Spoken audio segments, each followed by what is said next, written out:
Well, good morning to you all, our extended family, and our many friends. Welcome. We are all very grateful that you've shown a desire to participate in this commemoration of the life of Gladys Muriel Blanchard, a life that has touched on so many, a life that has left us with an abundant and perpetual legacy from which only the fruits of a life of true and demonstrated virtue could bestow. I say true and demonstrated virtue with conviction and without overstatement. I present this as fact. As I, her son, and many others as well can attest to her amazing character, a truly wonderful example of womanhood as to do honor to her family and to our community.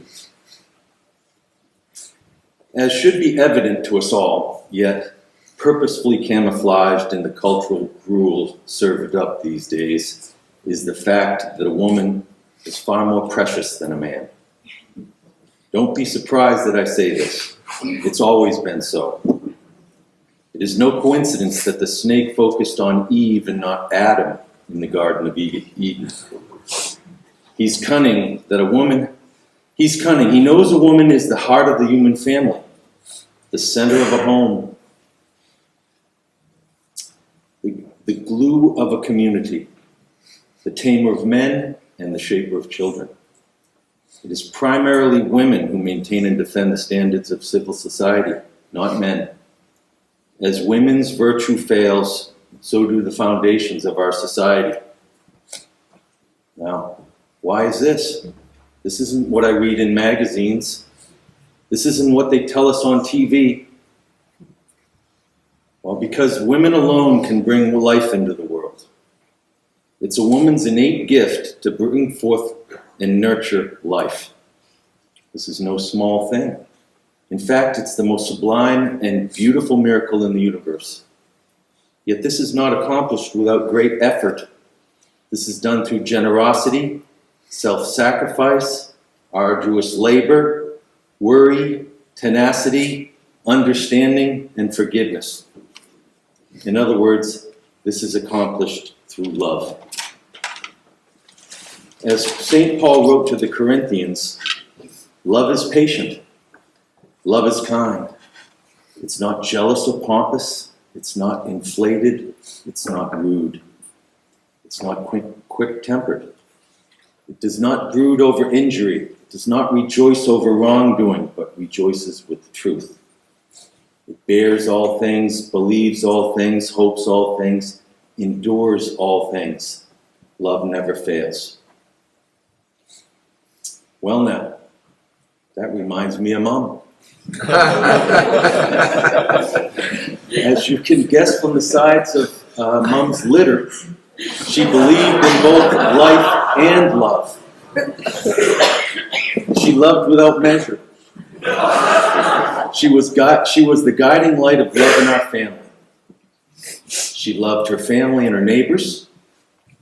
It always made me happy the way Mom showed joy when having a visitor or welcoming her nephew and nieces like they were her very own. And as you know, she had 13. So in the interest of those here who may be hesitant to once again ask that most perennial of questions, can you name them all? Here's the official list from oldest to youngest. Joseph, Paul, Tom, Mary, Catherine, John, Janet, Robert, Michael, Andrew, Daniel, and Diane. Maybe that's subliminal that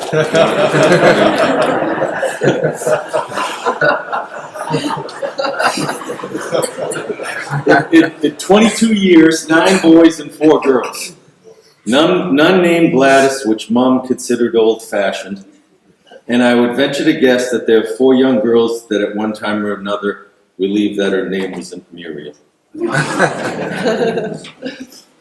I asked Mom recently what age was her favorite.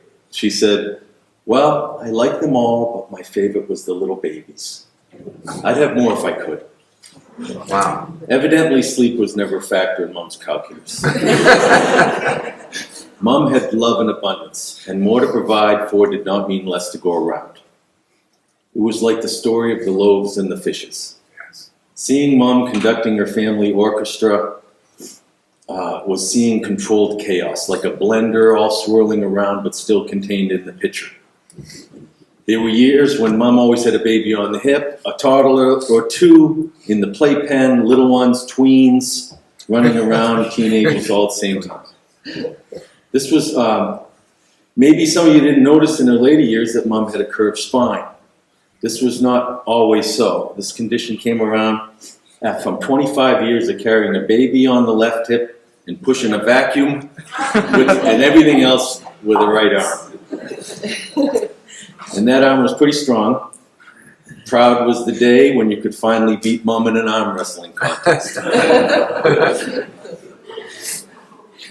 Demands on her time or physical challenges did not deter my mother. Her gift was that no one felt left out or in second place. As a child, you could always feel secure and confident of your place in Mom's heart and home. Anytime you needed attention, a hug, sympathy, or a kind word, you simply presented yourself. Mom had the true gift to make each person feel wanted and even missed each and every time. You may be inclined to ask at this point, did your mom have a favorite? Like most parents who love their children, they want to say, I love them all the same.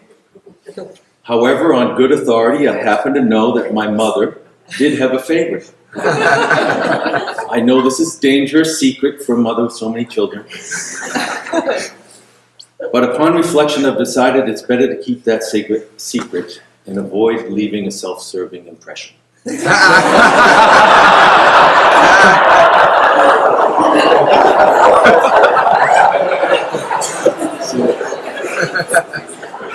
Okay, so what makes Mom so extraordinary?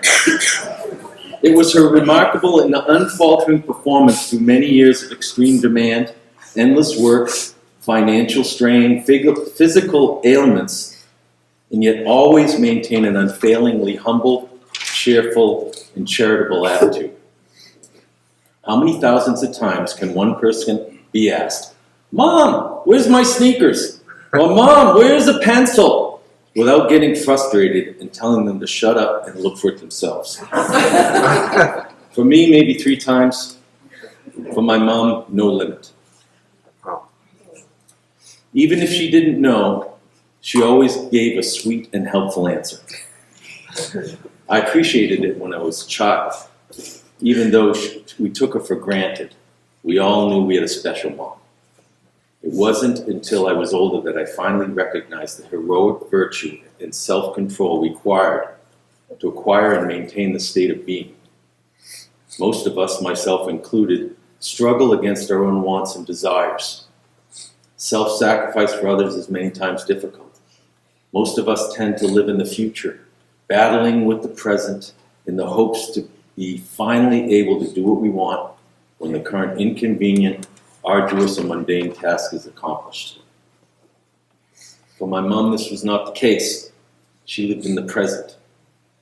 What she was doing now was always foremost in her mind. If someone needed something, that's what she was getting, or doing, or listening to. If someone was in need, she worried about it and set off to do something about it. She somehow managed to eliminate her own wants and was truly content working to provide others the means to attain theirs. Well, one may think this is not fair or even a sad existence, but they would miss the greatest lesson and not recognize the saint in their midst. Mom was fulfilled doing this. She acted according to her love for others, her love for God, and through this transcended self. In so doing, she was able to become a truly joy-filled, kind, and content person. She attained what most of us will never reach in this lifetime: detachment from the material, and achieved true happiness and fulfillment. Luke 9:23, if anyone wishes to come after me, he must deny himself and take up his cross daily and follow me. For whoever wishes to save his life, life will lose it. But whoever loses his life for my sake will save it. How she climbed this mountain so completely with such grace is a mystery to me, and I suppose to most of us. I didn't say her road was easy. Gladys Blanchard worked tirelessly her whole life. Well, it's not exactly true. She was usually exhausted. One of my vivid memories was when I was around 9, is of Mom making sandwiches every night for the kids' school lunches. We had an actual cafeteria table in the kitchen that we used for dinners. Well, Mom had laid out bologna and cheese and lettuce and mustard and about 16 slices of bread. She was attempting to apply butter to each slice in her assembly line. Sitting next to her, I noticed that her hand would keep stopping in mid-motion and her eyes would close prior to completing each task. So I decided to help. I made it my job to shake her arm and wake her every time she fell asleep.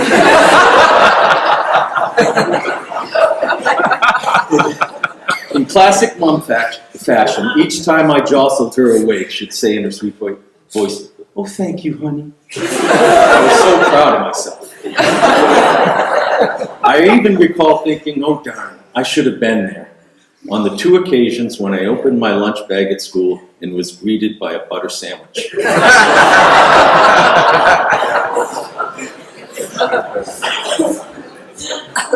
Mom's early life experience formed her and was key to her development of who she was. Mom was born in 1930 at the beginning of the Great Depression, so her young years were filled with hardship. Her mother was sickly and in bed most of her childhood and the family poverty-stricken. She and her siblings had to fend for themselves with hand-me-down clothes and shoes that didn't fit. Winter nights were cold. One sent to a fireplace for heat and little or no insulation. Mom told me once that when she was little, the young girls slept together for warmth. They all hated to get out of bed in the morning because it was so freezing. She said that some nights snow would blow through the cracks in the walls beyond her blanket in the morning. Needless to say, Mom persevered through those years. Those difficult times made her tough, resilient, and appreciative of the small blessings that only living in want can do.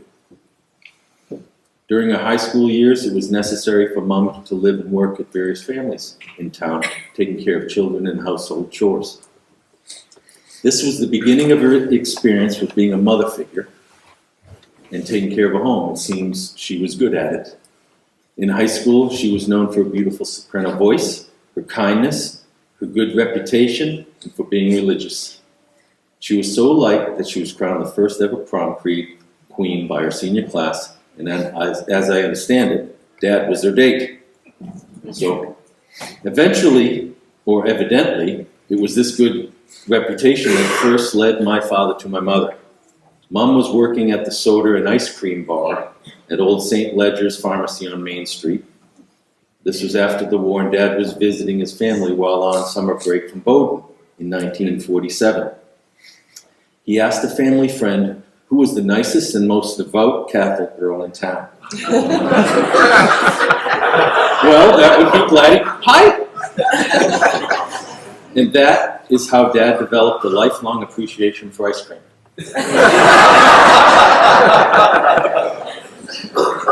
So there's many interesting activities Mom involved herself in, like her years of sponsoring kids in South America, her multitude of charities. She supported her work with the Women's Club, Meals on Wheels, and many elderly folks she visited and cleans homes for. Her love of music, like singing at Sully's with Roger's crew during Friday night open mic at 85 years old. Not something you see every day. And last but not least, her 70-year love affair with my dad. We don't have time here to delve deeper into many details of Mom's life, but one nagging issue does, I think, deserve comment. I'd like to point out Mom's uncanny frequency at winning contests. Usually some raffle or often Beano night. Always winning, not much, but just enough she needed when she needed money the most. I'm convinced it had something to do with her devotion to the Blessed Mother. Her personal ace in the hole. I wasn't in charge of Beano night over there back then, but in Mom's case, I'd have been forced to rule it cheating and ban her from playing. I'll share one final story that Janet experienced at 10 or 11 years old that paints a proper portrait of Gladys. It was Thanksgiving Day, and Mom started separating out half the turkey and all the fixings that she always cooked into containers.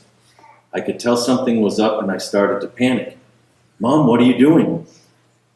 I'm taking this food to a family that has nothing to eat on Thanksgiving dinner. I continued my panic, saying, no, we need that food for us. She answered with a smile and asked me to go with her to make the delivery, even though there was a bad snowstorm in progress outside. It didn't stop Mom. She gunned the old truck up the windy road and just barely missing trees and bouncing off the snowbanks on the way up the icy road, telling us, hold on, we can make it. we did make it and proceeded through the blinding snowstorm towards the outskirts of town and eventually stopped at a literal shack at the side of the road. I stayed in the car as Mom went to the house. When the lady opened the door, she looked poorly dressed and distressed, with all the kids by her legs with no shoes or socks on. To me, they looked cold and disheveled. Mom evidently knew the woman, and when she realized what Mom had brought her, she cried out with sobs and tearfully thanked my mom profusely. She was beyond grateful. Inside the car, I immediately cried at the scene. I realized the compassion and care my mother had shown, and I was so proud of her. I felt so ashamed that I had earlier told my mom not to give our food away. I learned a big lesson that day about compassion and sharing. On a personal note, I adored my mother. We had our own special rapport, and I enjoyed making her laugh. As my own daughters get older and start to have more mature interests in boys, I tell them to pay close attention to how their boyfriend treats and talks to their mother. How a son treats his mother is a clear indication of how she raised him, his own character, and how he may one day treat you. I, of course, treated my mother wonderfully.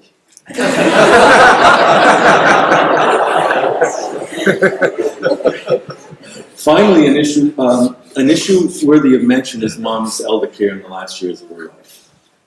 She was able to live at home and made possible by the help of her kids. Everyone chipped in who could. However, the bulk of the effort was carried out by Mary and Andy. Both opened their homes to Mom and provided the best possible care. It's huge to put your life on hold for an indeterminate amount of time and coordinate 24/7 care. Andy led the charge and took on the challenge, even going so far as quitting his job and moving back to Maine.